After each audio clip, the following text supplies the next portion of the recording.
When thousands of creators were permanently terminated in the 2026 May Massacre, their server logs revealed a horrifying reality. The exact same automated bot that nuked their channels was rubber stamping their appeal denials with 0 human views. This was not an accident, it was a calculated purge by a management team obsessed with ruthless ad extraction. The platform has fallen into a catastrophic efficiency trap, where organic discovery is dead and your actual viewing intent is deliberately ignored just to satisfy a mathematical quota. To understand this hostile corporate utility that vaporized its own community, we have to look at the disease rotting underneath its recommendation engine. It all starts with the absolute brain rot of the zombie feed.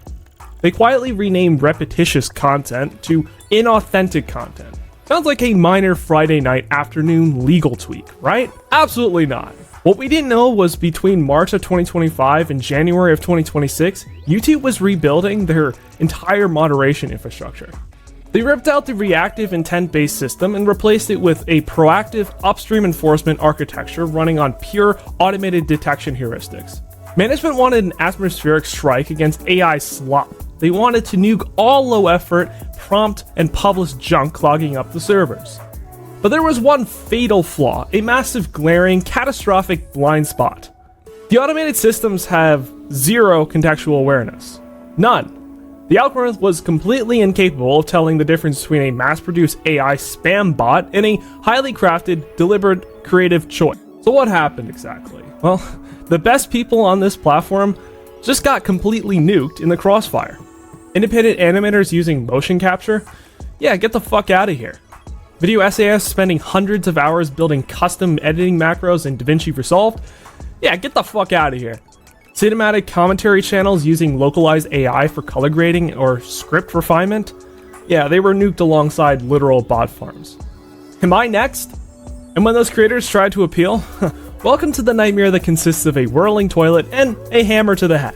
The system told creators, hey, just submit a video showing your human workflow and manual rendering process. Well, that's a great idea. That sounds like a fair process. Creators were instantly hit with appeal denials, and when they checked their server logs, 0 human reviews on the appeal videos. The exact same cold, dead, automated system that terminated their channel was the exact same system rubber stamping the denial. They launched a strike against low-effort content, and instead, they completely eradicated the platform's most dedicated digital artisans. It's an absolute fucking shit show. And this right here, this perfectly encapsulates the modern era of YouTube. Look, former CEO Susan Wojcicki was not perfect, and we all know that, but historically, she served as a human shield.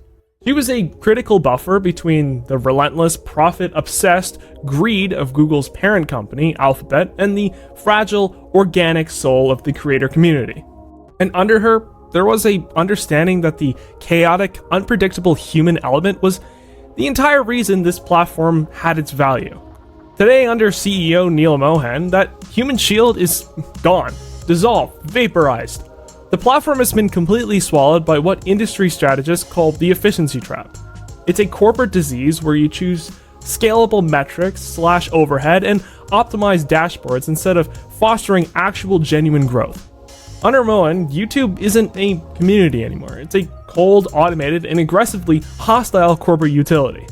All very sad, but let's now talk about the algorithm, the recommendation engine. It's the central nervous system of any digital platform. It dictates what you watch today and what stays culturally relevant tomorrow. By 2026, YouTube's recommendation engine has suffered a massive structural lobotomy. Analysts are calling it the zombie feed. This is a hostile algorithmic environment where the platform actively ignores what you want to watch now. Instead, it force feeds you legacy trash based on archaic data profiles, high friction monetization quotas, and lazy engagement metrics.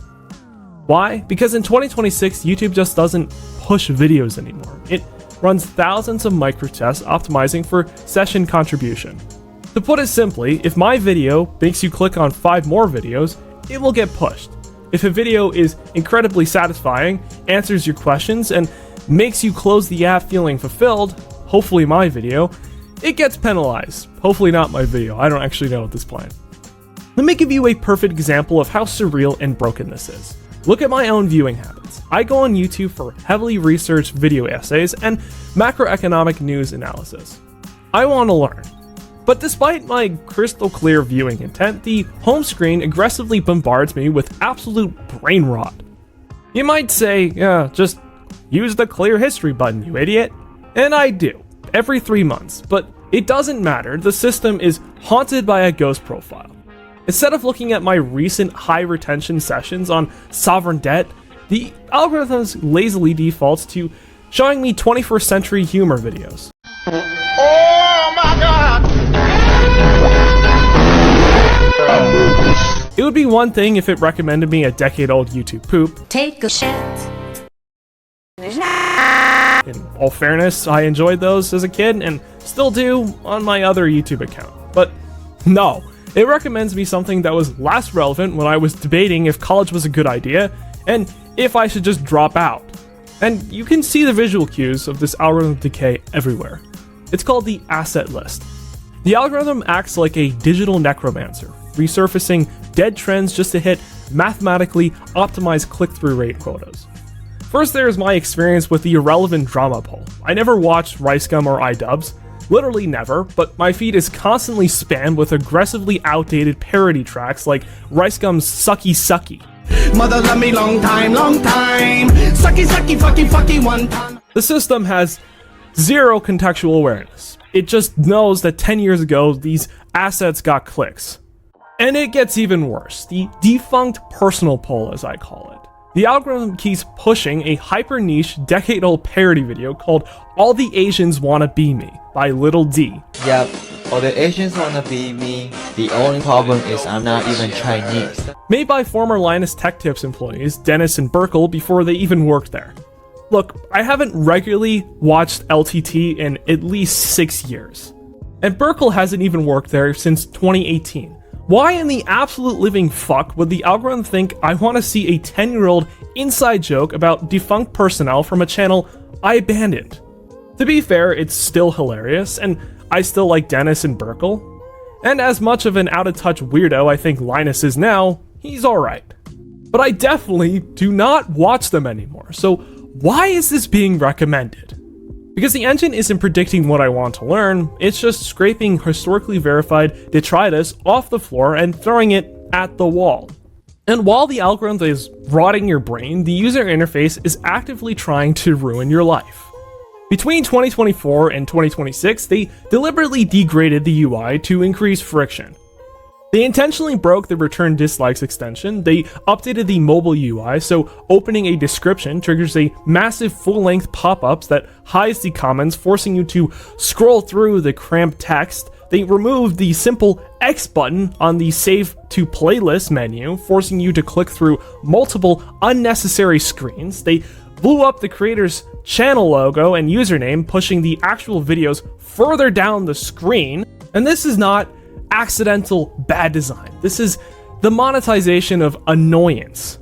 They are trying to frustrate you so badly that you surrender and pay for premium. And the hypocrisy, the operational irony of all this borders on absolute madness. Neal Mohan publicly claims they have to aggressively terminate high-effort creators to stop inauthentic content and keep YouTube a place where viewers feel good. Are you kidding me? YouTube's proprietary recommendation engine is fundamentally the largest distributor of inauthentic, passive zombie feed slop on the entire internet. How can you justify excluding independent video essayists for making creative choices while your own core algorithm recycles decade-old parody songs and culturally dead memes to fulfill a watch time quota? This is the efficiency trap in action. Calculating a user's actual complex intellectual intent requires algorithmic risk and expensive computational power. It is mathematically cheaper to just default to a global historical trash network. Organic discovery is dead, replaced by passive deterministic scrolling. And that's not even mentioning, by 2026, YouTube looked in the mirror and decided it absolutely hated what it was. It abandoned its identity as a user-generated video site, and Neal Mohan launched a massive structural repositioning. He doesn't want YouTube to be a video platform, he wants it to be a Spotify, Netflix, and a conventional cable television network, all smashed into one bloated app. I talked about this more at length in this video right here, and you feel this identity crisis directly on your screen. It is an invasive structural force feed. I call it the CD collection paradox. I have a massive physical music collection. I use YouTube strictly for visual media, such as documentaries, essays, journalism. I have zero interest in using YouTube as an audio streaming service. Does the platform care about my intent? The fuck it doesn't. The algorithm ruthlessly mandates that up to 40% of my home screen real estate is forcibly allocated to YouTube music recommendations, auto-generated mixes, and corporate artist promos. This isn't about giving me a good experience. This is a calculated extraction strategy. Pushing music in shorts prioritizes corporate safe assets that are vastly easier to monetize and package for advertisers. Independent creators carry brand safety risks. A corporate mixtape simply doesn't. And not to mention, they have serious Spotify envy. In 2026, Spotify has 751 million monthly active users paying $10.99 a month or $16.99 a month for a family. YouTube Music, on the other hand, they match the $10.99 a month, but they charge a staggering $22.99 for a family plan. They're extracting an extra $72 a year from families. And the royalties for creators and artists? Oh, well, it's criminal. Spotify pays artists 0.3 cents to 0.5 cents for a stream, and YouTube Music pays an abysmal 0.1 cent to 0.2 cents per stream, the absolute lowest of any major platform.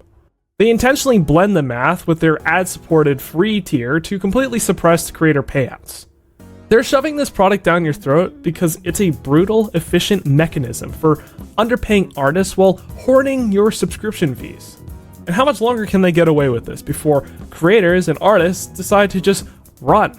It's working for them now because they're secretly the world's largest music streaming service, but eventually this is gonna break. And then there's the shorts. The relentless algorithmic prioritization of YouTube Shorts is the most damning structural engineering this platform has ever seen. We're talking about 200 billion daily views driven by an algorithm that is fully decoupled from the long-form view engine. YouTube management will sit there and tell creators to adopt a hybrid portfolio strategy. Use Shorts for top-of-funnel brand awareness and long-form for community retention. Sounds great in a boardroom, but on the ground it's a death sentence known as the Shorts trap. The Shorts algorithm is built for speed, instant dopamine, and extreme brevity.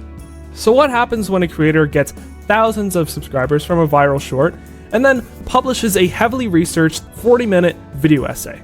The Short subscribers don't fucking care. They have zero interest in long-form video. They scroll right past it. And when your own subscribers ignore your upload, your click-through rate and average view duration fall off a cliff. The algorithm sees your own audience rejecting the video, assumes it's garbage, and violently kills its momentum. Which was a problem I had for a very long time. Not from Shorts, but from 2 videos about gaming that for whatever reason went viral, and my entire channel was categorized as a gaming channel, which pissed me off because I talk about so many different other things. And it took me literal months to retrain the algorithm to prioritize videos like the one I'm making and actually push them. My channel was literally labeled as an action-adventure channel, and instead, it should have been labeled as tech. So I completely understand why creators feel trapped. They are forced onto an exhausting publishing treadmill, churning out low-effort shorts just to keep the lights on, while their actual masterpieces are suppressed by the very audience they were tricked into acquiring. Let me break down the actual math for you on this format extraction, because the economics are just terrifying. Look at the RPM, the revenue per 1,000 views. For Shorts in 2026, it sits between 1 single penny and 15 cents, which is an absolute joke. Long-form video essays, the CPM ranges from $2 to over $20, which this video will most likely sit at $13. Shorts require massive viral lottery ticket volume just to generate poverty-level wages. It prioritizes mindless skill over actual expertise. Now let's look at the ad placement strategy for shorts, because they have zero mid-roll opportunities. You can easily just skip easily skippable in-feed garbage. Longform allows pre-roll, mid-roll, and post-roll. It is the only structurally viable way to build a real business on YouTube. So much so, I don't even bother with shorts. I just take what I made that week and post it. Because realistically, no one who watches shorts is going to look at my long-form videos, and no one watching my long-form videos is going to look at shorts. So I just treat it as a separate medium. Now let's look at revenue lifespan. A short peaks in 24 to 48 hours, then dies. Has 0 to none residual search traffic, and a long-form video, on the other hand, generates 40 to 60% of its initial monthly revenue a full 12 months later. Shorts force you into endless labor. Long-form builds an asset library. And the ultimate insult, watch hours generated from shorts do not count towards the 4,000 hour YouTube partner program threshold. They restrict your access to premium monetization tools while freely extracting ad revenue from your short form labor. Advertisers pay less for shorts because audience attention is just practically zero, but Alphabet forces it on us anyway because it pads out their daily active user metrics to appease Wall Street shareholders. It is an extraction machine built on uncompensated creator labor. And to really understand how this platform has become so hostile, you have to look at the people pulling the levers. Susan Wojcicki literally rented her Menlo Park garage to the founders of Google. She was forged in the garage era of the internet. She had an intuitive, empathetic understanding that the internet was messy, organic, and chaotic. Was she perfect? No. The 2017 adpocalypse was a nightmare that forced creators offline to appease advertisers. But looking back, Wojcicki was a vital human shield between Google's ravenous greed and the creator's soul. Her core philosophy was growth versus extraction. She understood the parasocial bond between a creator and their audience. When she needed growth, she built decentralized tools to empower independent businesses. Now enter Neal Mohan. Neal Mohan is not from the garage. Neal Mohan is from the extraction engine. To understand Mohan, you have to look at his history. In 2005, with a Stanford MBA in hand, he became the VP of Business Operations at a struggling ad tech company called DoubleClick. Mohan and his CEO wrote a legendary 400-slide PowerPoint that transformed DoubleClick into a massive ad exchange. That plan was so brutal and effective that Google bought DoubleClick for $3.1 billion. Mohan was so insanely valued for his ad extraction skills that when Twitter tried to poach him in 2011, Google handed him a $100 million stock bonus just to stay. Let's be clear, Mohan is not a community builder. He is a monetization architect. And it worked. Under him, YouTube's valuation is estimated to be between $475 to $550 billion. That is 30% of Alphabet's entire worth. But this financial victory has cursed the platform with the efficiency trap. Business strategist Roger Martin explains the efficiency trap perfectly. Companies take a beautiful mystery like organic human creation and aggressively boil down to a strict automated heuristic just to slash costs. When you optimize purely for capital efficiency and dashboards, you fall into perpetual shortcuts. You turn a vibrant ecosystem into a sterile decision factory. You commoditize everything, stifle innovation, and kill brand loyalty. Under Mohan, growth only comes from extraction, and he has executed this through two massive user-hostile optimizations. Number 1, the TVication Cable 2.0. Mohan wants corporate broadcasters. He turned YouTube into the #1 TV streaming platform in the US, hitting 150 million viewers on connected TVs. He did that partially by buying the NFL Sunday Ticket. He turned YouTube into Cable 2.0, and guess what? It inherited all of the cable's worst qualities. We now have fragmented, expensive tiers, a $54.99 entertainment plan, a $64.99 sports plan, and we have massive Disney Channel blackouts that screw over paying subscribers. It is bloated, it is expensive, and it's exactly the traditional cable model we have all come to the internet to escape. Now, number 2, the subordination of the creator. Mohan doesn't view you as an artist. He views you as a subordinate supplier of raw material for his ad engine. He stands up in public and brags about generative AI tools that let creators mass produce videos and create synthetic music. He is explicitly reducing the deeply human act of creation into a modular automated assembly line. Volume and cost reduction over human experience. So what do you guys think? Do you think I'm right? Do you think Susan Wojcicki was actually someone useful to the creators and someone good for the platform? What do you guys think about inauthentic content? What do you think about my channel potentially being taken down in the future? You guys have a zombie feed? Do you think the UI is complete fucking shit? Let me know down below, I guess. And I'm gonna end it off with the fact that the U in YouTube is now officially gone. It has been replaced by a cold, automated utility that looks at both the creator and the consumer and sees nothing but exploitable inventory. Effectively meaning that the platform is just dead.